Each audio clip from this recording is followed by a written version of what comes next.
little explorers, how are you all? Do you know how does electricity actually works? What is the science behind it? Every time you turn on a light, charge your phone, or use a fan, electricity is making it happen. But how does it actually work?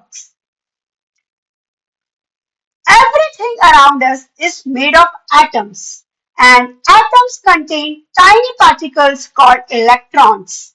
In some materials, electrons can move freely. When a force called voltage pushes these electrons in one direction, their movement creates an electric current. Think of electricity like water flowing through a pipe. The electrons are the moving particles and the circuit is the path they travel through.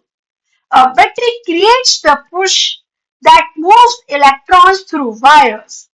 When the circuit is complete, electrons flow through devices like bulbs, motors, and phones, allowing them to work.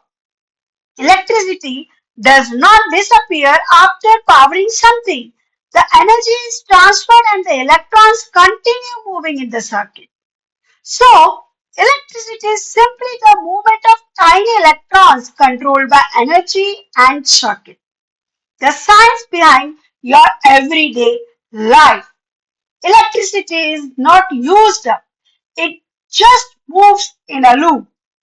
Also, do remember, electricity is incredibly useful, but it can be dangerous. Always be careful. So, dear children, thanks for watching. Do subscribe my channel for learning this 1 minute science